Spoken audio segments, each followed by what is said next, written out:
Hello friends. तो आज हम सीखने वाले हैं two dimensional arrays. Two dimensional arrays ये एक मैट्रिक्स की तरह होता है जिसमें रोज एंड कॉलम्स होते हैं और इसको हम यूज कर सकते हैं जहाँ पे हमें टू डायमेंशनल डेटा स्टोर करना है। तो आपको मैट्रिक्स तो पता ही है, मैट्रिक्स में हमारे रोज एंड कॉलम्स होते हैं। जब हम इसको सी प्रोग्राम में क्रिएट करते हैं तो हम उसे बोलते हैं टू डायमेंशनल एरेज। तो हम इसका एक सिंपल सा एग्जाम्पल ले लेते हैं। जैसे मुझे एक स्टूडेंट का रिकॉर्ड रखना है तो मैं एक टू डायमेंशनल एरे क्रिएट कर देती हूँ। फर्स्ट कॉलम में मैं स्टूडेंट का रोल नंबर स्टोर करूंगी और सेकंड कॉलम में स्टूडेंट के मार्क्स। तो ये प्रोग्राम का हम रेफरेंस ले सकते हैं, जैसे hash include stdio.h int main. तो मैं ये प्रोग्राम आपको एग्जीक्यूट करके यहाँ पे दिखा देती हूँ। फिर हम सिमिलर दूसरे प्रोग्राम्स भी लेंगे और उसको भी हम परफॉर्म करेंगे। तो यहाँ पे मैंने ऑनलाइन कंपाइलर ले लिया है। आप कोई भी एक कंपाइलर ले लीजिए, जैसे ये मेरा जीडीबी कंपाइलर है। तो इसमें पहला स्टेटमेंट हमने लिखा है hash include stdio.h int main, then curly bracket start int student. ये 4,2 का हमने एरे लिया है जिसमें 4 रोज है और 2 कॉलम्स है। फिर हमने एक काउंटर लिया है int i, then for i equal to 0, i less than 3, i plus plus, मतलब 0 से लेके 3 तक हम रोज का काउंटिंग करेंगे। तो हमारे 4 रोज हो गए और first column that is column 0, उसमें हम स्टोर करेंगे स्टूडेंट का रोल नंबर और second column that is column 1 में हम स्टोर करेंगे स्टूडेंट के मार्क्स। तो यहाँ पे प्रिंटफ स्टेटमेंट में हमने लिखा है enter the roll number and marks of student. Scanf में हम लिखेंगे %d एम्परसेंड स्टूडेंट का ये जो मैट्रिक्स है इसका रोल नंबर आई हो गया और कॉलम नंबर हो गया 0। तो कॉलम नंबर 0 में हम लिखेंगे roll number of the student and column number 1 में हम स्टोर करेंगे स्टूडेंट के मार्क्स। और फिर डिस्प्ले करते वक्त हमको वापस एक फॉर लूप यूज करना है that will run from 0 to 3 that is 4 times. और यहाँ पे प्रिंटफ में हम लिखेंगे स्टूडेंट आई 0, मतलब फर्स्ट जो कॉलम है उसके वैल्यूज डिस्प्ले होंगे और फिर सेकंड कॉलम के वैल्यूज डिस्प्ले हो जाएंगे।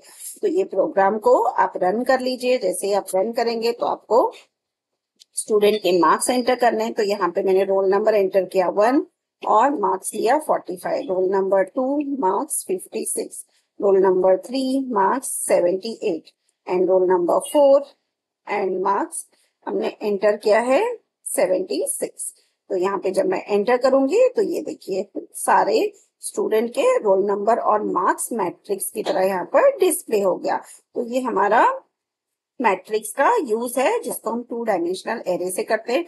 अब हम दूसरा प्रोग्राम देखते हैं। तो यहाँ पे मैं सब कोड को डिलीट कर देती हूँ और हम एक नया कोड लिखते हैं हैश इंक्लूड stdio.h। तो ये हमारा पहला कमांड हो गया। फिर हमें लिखना है int मेन। तो हमने लिखा int main, then curly bracket start. इसमें हम लिखेंगे वेरिएबल डिक्लेरेशन। तो कभी भी हमको टू डायमेंशनल एरे यूज करना है तो हम कोई भी एरे ले सकते हैं, बट हमको उसका रोज एंड कॉलम स्पेसिफाई करना है। तो अगर मैंने ले लिया 5x5 एरे, इसके लिए हमें 2 काउंटर लगेंगे i, j। तो हमने 2 काउंटर ले लिए। अब सपोज इसमें हमें 5 into 5 25 वैल्यूज हमें इंसर्ट करने हैं। तो हम लिखेंगे प्रिंट एफ और यहाँ पे हम लिख सकते हैं कि एंटर मार्क्स ऑफ 25 मार्क्स। तो इसके बाद सेमीकोलन, अब लिखेंगे scan F with in double quotes %d। तो सेमीकोलन और यहाँ पे हमने इसको ampersand A with in bracket. But यहाँ पर हमें क्या करना है, एक पहला आई में एक्सेप्ट करना है। आई हमारा हो गया नंबर ऑफ रोज और जे हो गया नंबर ऑफ कॉलम्स। बट ये जो स्टेटमेंट है इसे हमें 5 into 5 that is 25 times execute करना है। तो इसके लिए हमें 2 फॉर लूप लगेंगे। For I equal to 0, I less than 5, I plus plus. फिर हमें सेकेंड फॉर लूप लगेगा, इसलिए मैं एक टैब स्पेस देके लिख देती हूँ for j equal to 0 semicolon j less than 5, J plus plus. इसके बाद हमें इसके अंदर दो स्टेटमेंट लिखना है, तो आप करली ब्रैकेट जहां पर आपको लगेगा आप करली ब्रैकेट यूज कर लीजिए। ये फॉर लूप का जो करली ब्रैकेट है ये यहाँ पर एंड होगा, वैसे ही दूसरे फॉर लूप का जो करली ब्रैकेट है वो यहाँ से स्टार्ट होगा और ये यहाँ पर एंड हो जाएगा। और ये जो स्टेटमेंट है हम कैप स्पेस करके इसके अंदर लिख देते हैं।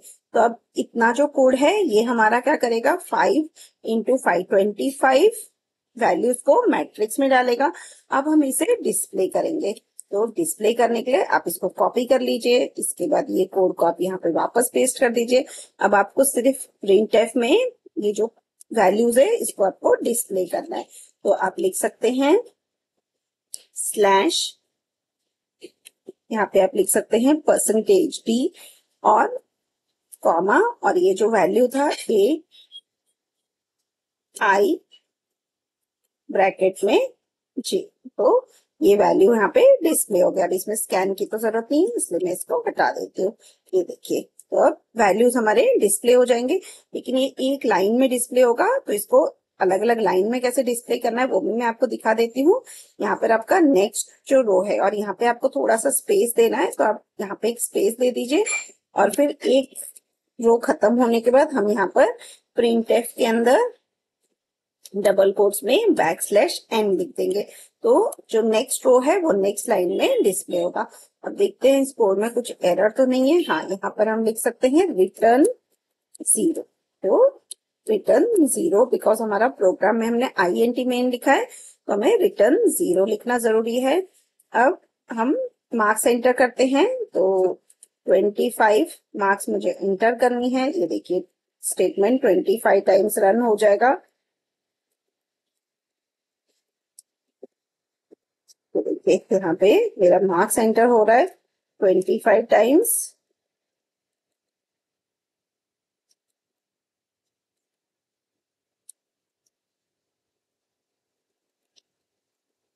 तो आप कोई भी मार्क्स यहाँ पर एंटर कर सकते हैं।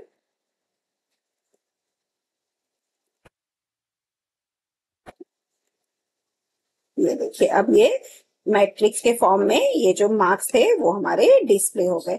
और यहाँ पे हमने एक रो कंप्लीट होने के बाद हमने /n लिखा है, इसके लिए हमारा जो नेक्स्ट रो है वो नेक्स्ट लाइन पे डिस्प्ले हो गया। तो आई होप ये जो 2 डायमेंशनल एरे का जो प्रोग्राम है ये आप लोग को समझ में आ गया होगा। इसके बहुत सारे वेरिएशंस हैं जो आप यूज कर सकते हो। जैसे अगर आपको कोई भी सीरीज दिया है वो आप बना सकते हो, आपको नंबर सीरीज या कुछ भी दिया है तो वो भी आप डिस्प्ले कर सकते हो। जैसे अगर मुझे यूजर से मार्क्स हमें एंटर नहीं करना है, हमें सिर्फ कोई पैटर्न डिस्प्ले करना है, तो वो भी आप यहाँ पर डिस्प्ले कर सकते हो। मैं आपको एक सिंपल सा चेंज ये कोड में बता सकती हूँ।